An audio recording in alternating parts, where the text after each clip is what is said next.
पर हम सॉल्व करने जा रहे हैं 3D बॉक्स। बच्चों इससे पहले जो सॉल्व किया था 1D बॉक्स हमने सॉल्व किया था, तो 3D बॉक्स में हम बच्चों क्या कंसिडर करें कि जो पार्टिकल और 3 डायमेंशनल बॉक्स के अंदर एनक्लोज्ड है। पार्टिकल के अंदर जो मास m का है बच्चों, और जो पार्टिकल का जो बच्चों यहाँ जो बॉक्स है, बॉक्स के अंदर जो पोटेंशियल है वो 0 है inside the box, outside the box क्या है, इन्फिनिटी है। तो ये सब यहाँ पर लिखा हुआ है, इसको एक बार पढ़ देते हैं। Let us consider the motion of particle of mass m confined to 3 dimensional box with edges of length. तो ये जो बॉक्स है बच्चों 3 डायमेंशन, इसकी लेंथ, विड्थ और हाइट जो है क्या मानी है हमने, l मानी है, तो इसका वॉल्यूम क्या होगा बच्चों, l क्यूब होगा। The potential is 0 with in the box.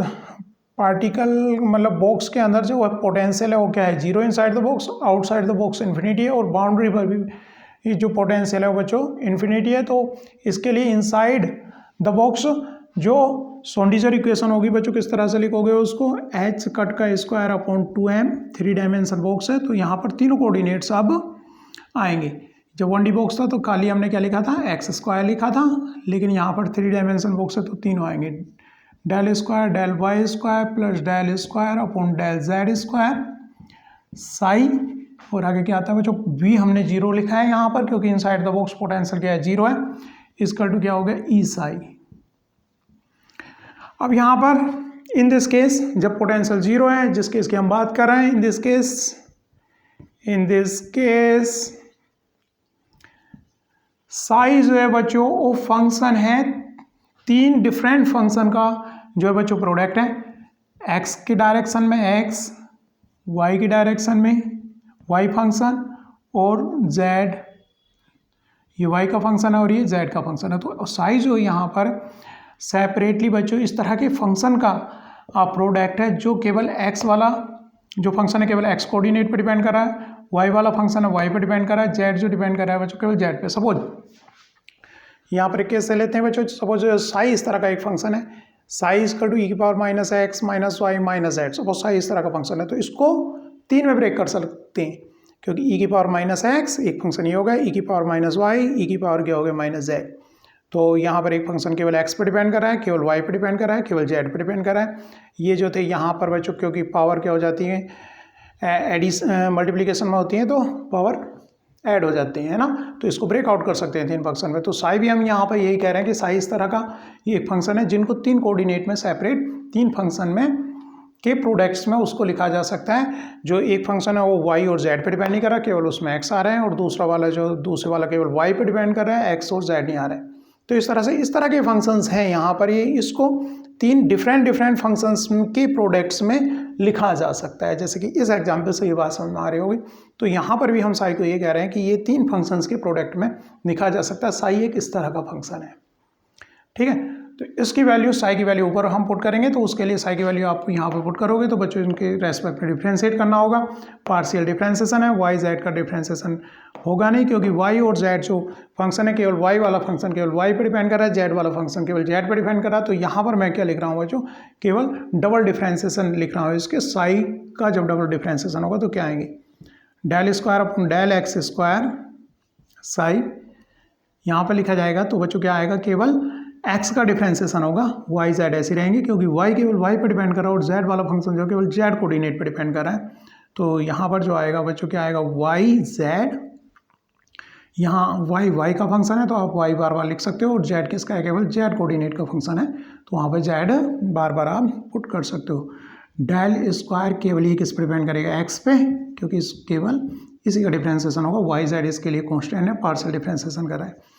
इसी तरह से हम del square psi upon del y square लिख सकते हैं, तो उसमें क्या आएंगे, x और z उसके लिए कांस्टेंट होंगे, तो डिफ्रेंशिएशन किसका रहेगा, केवल y कोऑर्डिनेट का वहाँ पर डिफ्रेंशिएशन होगा।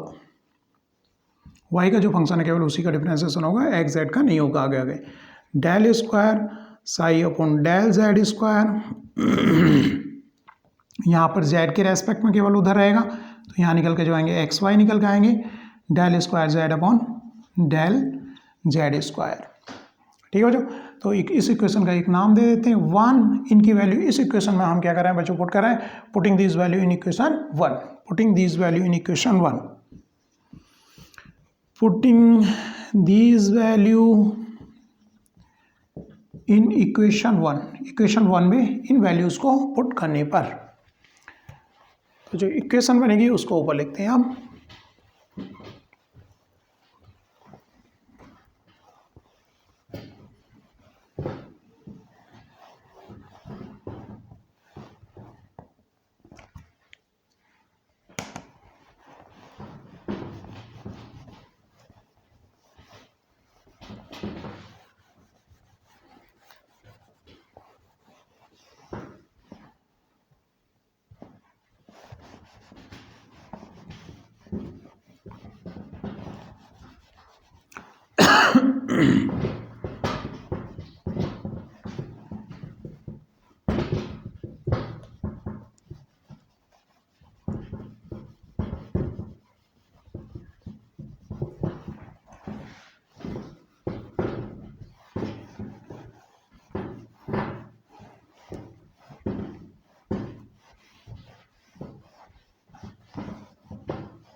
ठीक है, उसकी वैल्यू को क्या करते हैं बच्चों, सारी वैल्यूज़ को इक्वेशन 1 में पुट करेंगे। तो यहाँ पर क्या आएगा, minus del square upon bracket से बाहर बच्चों माइनस क्या है, माइनस एच कट अपॉन क्या लिखा हुआ है 2m है। तो यहाँ पर डेल एक्स स्क्वायर है, तो यहाँ पर टर्म रहेगी कौन सी आएगी, y और z आएगी, और यहाँ पर x, उन वैल्यूज़ को यहाँ पर पुट कर रहे हैं।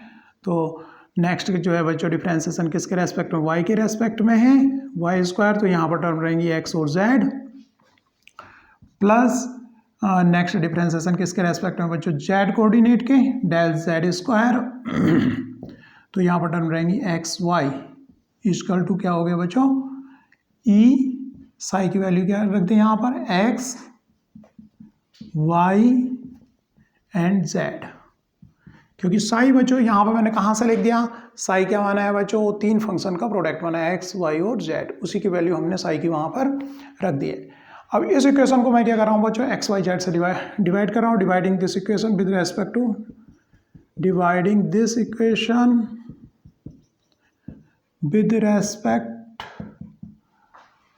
Dividing equation by x y z, किससे डिवाइड कर रहा हूँ बच्चों, एक्स वाई जेड से इसको डिवाइड कर दूँ, एक्स वाई और जेड, जो कि एक्स केवल फंक्शन है एक्स का, वाई फंक्शन है वाई का, केवल जेड फंक्शन है जेड का।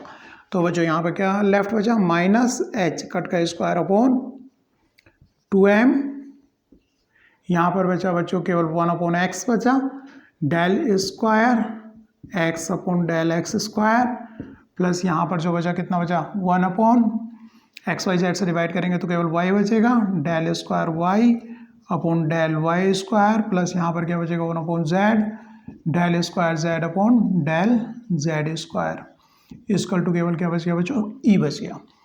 क्योंकि अब इस डिवाइड करने से ये फायदा हुआ, ये जो टर्म आई केवल इसमें x के फंक्शन है, ये जो टर्म आई केवल इसमें क्या लेफ्ट रह गया, y के फंक्शन रह गए, और ये जो आइए बच्चों ये केवल z के फंक्शन इसमें रह गए, इसमें y और z के फंक्शन नहीं है, इसमें x और z के फंक्शन नहीं है, और इसमें x और y के फंक्शन नहीं है। अब एनर्जी जो है बच्चों, एनर्जी को वी कैन राइट, एनर्जी को हम क्या लिख सकते हैं बच्चों, एनर्जी तो एक नंबर है, इतने joule, 10 joule, 20 joule, 400 joule, 500 joule, तो और वो एक फिक्स नंबर है, मतलब एक्स कोऑर्डिनेट से कुछ संख्या आ रही होगी 40, प्लस वाई कोऑर्डिनेट की वजह से कुछ उसमें एडिशन होगा, और जेड कोऑर्डिनेट की वजह से कुछ एडिशन, वो नंबर है 3 का एडिशन है वो, ठीक है। तो एनर्जी को तो हम अलग अलग कंपोनेंट्स का एडिशन मान सकते हैं, एक्स की तरफ से जो एनर्जी है, प्लस वाई की तरफ से, और प्लस जेड की तरफ से, ठीक है, 3 एनर्जी का सम हम मान सकते हैं। और ये टर्म जो है टोटली इंडिपेंडेंट है, ये एक्स पर डिपेंड नहीं करे, ये वाई पर डिपेंड नहीं करे, ये जेड मतलब ये वाई और जेड पर डिपेंड नहीं करे, ये एक्स और जेड पर डिपेंड नहीं करे, और ये वाली टर्म एक्स और वाई पर डिपेंड नहीं करे, ये बाकी वेरिएबल से इंडिपेंडेंट है। तो we can separate the equation, है ना। और यहाँ पर जो कह रहे हैं ई एक्स पे बच्चों इससे कोई फर्क नहीं पड़ेगा, और ई वाई पे इससे फर्क नहीं पड़ेगा, वो क्या एक कांस्टेंट नंबर है, तो कोई नंबर 400 किलोजूल या इस तरह से एनर्जी का कोई नंबर रहेगा, तो वो क्या मान सकते हैं, 3 का कॉम्बिनेशन मान सकते हैं, 3 का सम मान सकते हैं। So we can separate these equation in the form, तो इस तरह से हम इनको अलग अलग इक्वेशन की फॉर्म में सेपरेट कर सकते हैं। We can write the following equation from the above equation. है ना। इस इक्वेशन से जो भी नंबर आया ये 3 we can right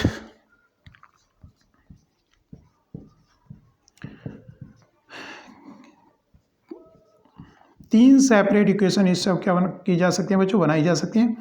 1/x del square x upon del x square equal to coordinate E x की, ठीक है, केवल एक्स वाला कोऑर्डिनेट ले गया क्योंकि एनर्जी उनका है उधर समय, और ये जो टर्म्स हैं ये इनसे इंडिपेंडेंट है, तो इनको हम सेपरेट तीन इक्वेशन में इस तरह से लिख सकते हैं। -h cut upon 2m 1/y del square y upon del y square equal to लिखा जा सकता है बच्चों E y minus h cut, तो बच्चों सारे स्क्वायर चल रहे हैं कहीं पर स्क्वायर का square upon 2m 1/z del square z upon del z square, और ये हो गया बच्चों ई जेड के बराबर। ठीक है, अब ये तीन जो है सेपरेट इक्वेशंस आ गई। 3 इसको लिख दिया तो 4 इसको लिख दिया, 5 इसको लिख दिया और 6 मैंने क्या लिख दिया, इस इक्वेशन को मैंने 6 नंबर बच्चों लिख दिया। तीन सेपरेट इक्वेशन में इसको क्या कर लिया मैंने, सेपरेट कर लिया। अब इंडिविजुअल इक्वेशन के सॉल्यूशन, क्योंकि ये इसी फॉर्म में आ गई है बच्चों, किस फॉर्म में इक्वेशन आ गई, जो कि हमने किस में लिखी है बच्चों, 1D बॉक्स में इक्वेशंस लिखी थी। केवल हमारा एक्स कोऑर्डिनेट है del x square equal to E x, यहाँ पर x आ गया, x की जगह अगर साई देखोगे क्योंकि 1 कोऑर्डिनेट था तो उसी फॉर्म में ये इक्वेशन है, और इसके सॉल्यूशन हम 1D बॉक्स से हम जानते हैं। तो x कोऑर्डिनेट के अलोंग है, ये y के है और ये बच्चों z के है। तीन सेपरेट इक्वेशन जो है 3 कोऑर्डिनेट्स के लिए अलग अलग हो गई। तो from 1D box we know the solution of these 3 equations, है ना। 1D बॉक्स से इसके सॉल्यूशंस हम जानते हैं। तो इनके सॉल्यूशन क्या होंगे, solution of the equation from 1D box we can write the solution of equation 4, 5 and 6.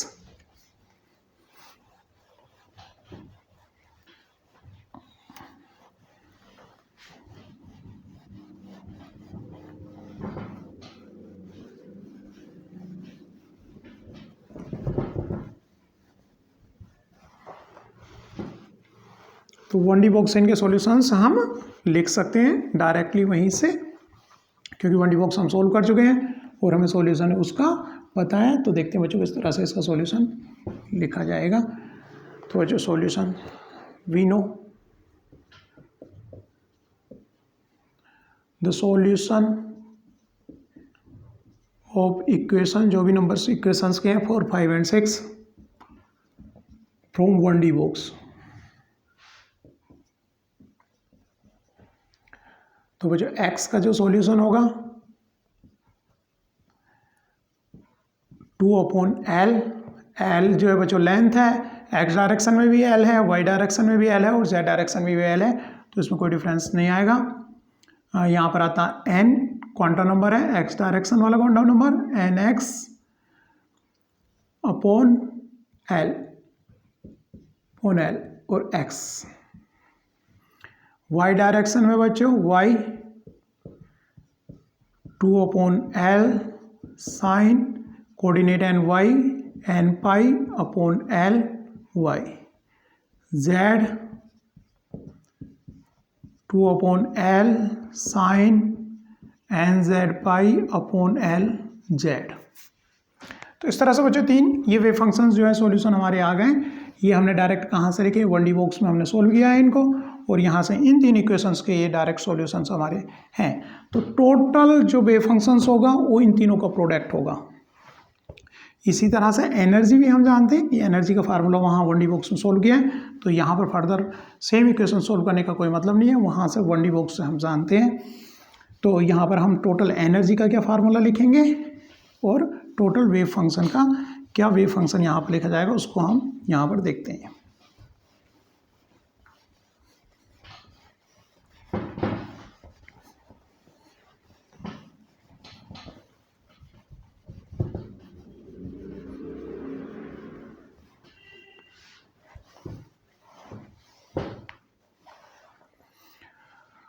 तो टोटल वेव फंक्शन क्या होगा बच्चों, टोटल वेव फंक्शन साई हमने क्या कंसिडर किया था बच्चों, वो x into y into z, तो टोटल वेव फंक्शन क्या आ जाएगा, तीनों की मल्टीप्लीकेशन है, इन कॉन्स्टेंट की मल्टीप्लीकेशन हो गई 3 की, तो 8 अपॉन एल क्यू और dot sine n x pi upon L x into sine n y pi upon L y into sine n z coordinate, quantum number z coordinate के according के along upon L z. तो बच्चों ये total wave function हमारा रहेगा x y और z coordinate में।